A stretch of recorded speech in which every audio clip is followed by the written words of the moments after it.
2 अप्रैल 2023 गुरु अस्त मतलब लाइफ पस्त स्पेशली इन राशियों पर गिरेगी बिजली, करने होंगे उपाय। थंबनेल देख के आप समझ ही गए होंगे कि देवगुरु अस्त होने जा रहे हैं 2 अप्रैल 2023 को। तो संपूर्ण जानकारी लेने के लिए आज का वीडियो में बने रहिए। हम हैं एस्ट्रोलॉजर और वास्तु कंसल्टेंट डॉक्टर उमाश्री। आपके लिए बेहद खास जानकारी हमेशा लेकर आते हैं और आपको लाभ पहुंचाने की कोशिश करते हैं। आज की जानकारी पसंद आए तो लाइक करें, शेयर करें और कमेंट सेक्शन में ओम नमः शिवाय और जय माता दी अवश्य प्रेषित करें। अभी नवरात्रि ऑफर चल रहा है, नवरात्रि ऑफर का लाभ उठा सकते हैं। नवरात्रि ऑफर नवरात्रि तक ही मान्य है, तो कुछ ही दिन शेष बचे हैं आपको परामर्श देने के लिए, तो तुरंत संपर्क करिए। डिस्क्रिप्शन में ईमेल आईडी के ज़रिए संपर्क करना पड़ता है। तो आइए आज का वीडियो शुरू करते हैं जो आपके बहुत काम आने वाला है। देवगुरु इस बार 2 अप्रैल 2023 रविवार के दिन अस्त हो रहे हैं। ये पश्चिम दिशा में अस्त होंगे और वैशाख शुक्ल पक्ष की 10वीं यानी रविवार को ही 30 अप्रैल को 2023 को प्रातःकाल पूर्व दिशा में उदय होंगे। गुरु जब उदय होता है या अस्त होता है, उसके बाद उदय अस्त के बाद पहले के 3 दिन बाल्यत्व एवं वृद्धत्व दोष से युक्त होता है। तो सभी शुभ काम जैसे विवाह, उपनयन, गृहारंभ, गृह प्रवेश, देव प्रतिष्ठा, मुंडन और व्यापार आदि के मुहूर्त वर्जित होते हैं। ये अशुद्ध समय में गिना जाता है। तो गुरु उदय होंगे 30 अप्रैल के दिन पूर्व में 7:30 बजे और अस्त होंगे 2 अप्रैल को पश्चिम में 10 बजे।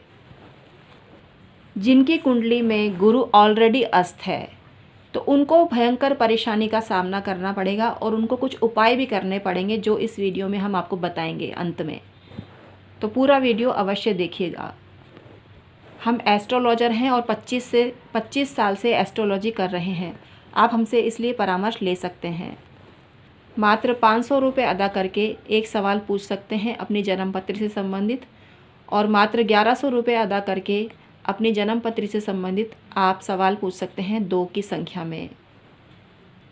पति पत्नी मामलों में दोनों को ही कुंडली आपको परामर्श लेना चाहिए। कुंडली भेजने की ज़रूरत नहीं है, बस date of birth, time of birth और प्लेस ऑफ बर्थ हम तक आपको पहुंचाना पड़ेगा ईमेल आईडी के थ्रू। देवगुरु का अस्त होना काफ़ी मामलों में मायने रखता है, क्योंकि बृहस्पति जीवन की रक्षा करने वाला, सांसारिक सुखों को बढ़ाने वाला ग्रह है। कुंडली में अगर बृहस्पति बलवान होता है और शुभ स्थानों पर दृष्टिपात करता है तो उन्नति ऑटोमेटिकली हो जाती है, और बलवान होने पर कम परिश्रम में ज़्यादा सफलता की आपको उम्मीद करनी चाहिए। यह विद्या, ज्ञान, सुख, समृद्धि, संपत्ति, मान, सम्मान, प्रतिष्ठा का कारक है। गुरु अस्त के दौरान आपको पीले वस्त्र अवश्य ही धारण करने चाहिए और बृहस्पति मंत्र का जाप करना चाहिए। बृहस्पति गायत्री भी आपको पढ़ने से लाभ हो सकता है। ओम अंगिरो जाताय विद्महे वाचस्पतये धीमहि तन्नो गुरु प्रचोदयात्, इसका आपको जाप निरंतर करना चाहिए। यह गुरु गायत्री मंत्र है। बृहस्पति की शांति इस अवधि में जरूरी होती है।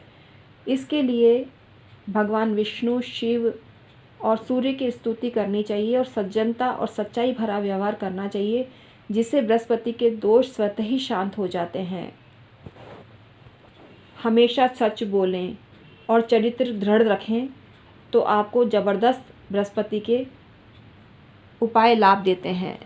बेसिकली यह बृहस्पति के उपायों में से ही एक है। आपको बृहस्पति स्तोत्र का भी पाठ करना चाहिए। गुरुवार को भक्ति पूर्वक पीला धान्य या चने की दाल और हल्दी लगे चावल और नमक, साबुत हल्दी का दान करें, इससे भी आपको फ़ायदा होता है। अस्त और नीच का ग्रह हम पूर्व में भी आपको बता चुके हैं, दान देने से प्रसन्न होता है, तो आपको दान अवश्य ही देना चाहिए जिनका बृहस्पति ऑलरेडी अस्त है। और इस अवधि में अस्त रहेगा यानी 2 अप्रैल से, और हमने जो डेट आपको बताई है 30 अप्रैल तक अस्त रहेगा, फिर 30 अप्रैल को ही उदय हो जाएगा। तो आपको अस्त बृहस्पति काल में दान अवश्य करना चाहिए। गुरु के अस्त होने के कारण गुरु कमज़ोर हो जाता है और घर में पैसे की बरकत नहीं होती है। तो आप गुरु मंत्र का जाप करें, आपको अवश्य ही लाभ होगा। ओम ब्रीम बृहस्पते नमः, ओम ग्राम ग्रीम ग्रोम सह गुरुवे नमः। इसका जाप हल्दी की माला से आप करते हैं पीले वस्त्र पहनकर, तो आपको ज़बरदस्त फ़ायदा मिलता है और धन का आगमन आपके जीवन में होना चालू हो जाता है। सत्यनारायण भगवान की कथा सुनने से भी बृहस्पति अच्छा होता है। अगर आपके व्यापार में भाग्य साथ नहीं दे रहा है तो सुबह अपने काम की जगह पहुंच जाएं और सफाई के बाद उस स्थान को प्रणाम करें जो आपका कार्य क्षेत्र है, और गंगा जल अथर्ववेद के मंत्र पढ़ते हुए अपनी दुकान और ऑफिस में छिड़कें तो आपको लाभ होता है। गुरु अस्त के दौरान आपको विष्णु सहस्त्र नाम का पाठ आपको ज़बरदस्त करना चाहिए। इससे आपके नकारात्मक एनर्जी समाप्त हो जाती है, घर से नकारात्मक क्रियाएं समाप्त हो जाती हैं। गुरु अगर जन्मकालिक भी अस्त है या सिंह राशि में है तो आपको अपने पितरों की प्रसन्नता के लिए तर्पण और श्राद्ध नियमित रूप से करने चाहिए और 1 लाख गायत्री मंत्र का जाप करना चाहिए या करवाना चाहिए। गुरु अगर जन्मकालिक नीच स्थान में है या अस्त है या अष्टम स्थान में हो तो किसी भी तरह से आपको हरिवंश पुराण की कथा सुननी चाहिए या ब्राह्मण या गृहस्थ या ज़रूरतमंद को 10 धेनुओं का दान करना चाहिए। 10 धेनुओं का दान गाय का दान नहीं है, 10 ऐसे पदार्थ जो मूल्य में सेम हो, बराबर मूल्य के हों। जैसे 10 रुपये आपने डिसाइड कर लिया तो सभी सामग्री 10 रुपये की हो, वह कहलाता है 10 धेनु का दान। 10 धेनु के दान में आपको किसी टोकरी या बर्तन वगैरह में संकल्प पूर्वक दान करना चाहिए और माप में बराबर होना चाहिए। ये 10 पदार्थ इस प्रकार हैं: गुड़, घी, सफ़ेद तिल, पेयजल, दूध, शहद, दही, फलों का रस, खांड या चीनी और चांदी का सामान या नगद रुपए।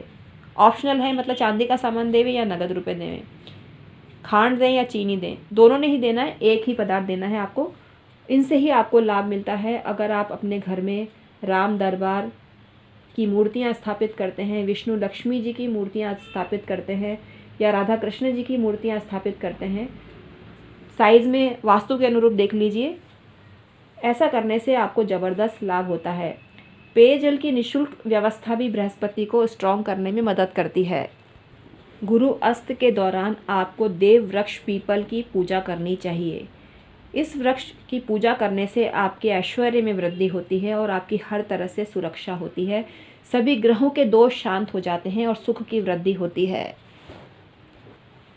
अस्त बृहस्पति की वजह से बात नहीं बन पा रही है, संबंध तय नहीं हो पा रहा है, रिश्ता तय नहीं हो पा रहा है, विवाह में बाधाएं आती हैं, तो आपको ये मंत्र जपना चाहिए: पत्नी मनोरमा देहि मनोवृत्तानुसारिणं तारिणीं दुर्ग संसार सागरस्य कुलोद्भवाम। ये लड़का करे तो उसको लाभ मिलता है, और लड़कियां ये मंत्र जपें कात्यायनी माता का नवरात्रों में तो उनको बहुत फ़ायदा मिलता है, रिश्ता तुरंत पक्का हो जाता है। कात्यायनी महामाये महायोगेंधीश्वरी नंद गोप सुतम देवी पतिम में कुरुते नमः। इस मंत्र का जाप करिए, आपको फ़ायदा होगा। बृहस्पति अस्त हो रहा है, इस अवधि में आपको बृहस्पति की प्रसन्नता के लिए नींबू थोड़ा सा डालें और नमक डालें, इससे स्नान करते हैं, चुटकी भर डालनी है। इनको डालकर स्नान करने से आपको बहुत बड़ी समस्या से निजात मिलती है। इन चीज़ों का आपको दान भी करना चाहिए। नींबू, मेहंदी, नमक, पीला अन्न, पीला कपड़ा और हल्दी का दान करें, आपको फ़ायदा होगा। स्नान के पानी में पीली सरसों डालकर जो स्नान करता है उसके बृहस्पति के सभी दोष शांत हो जाते हैं।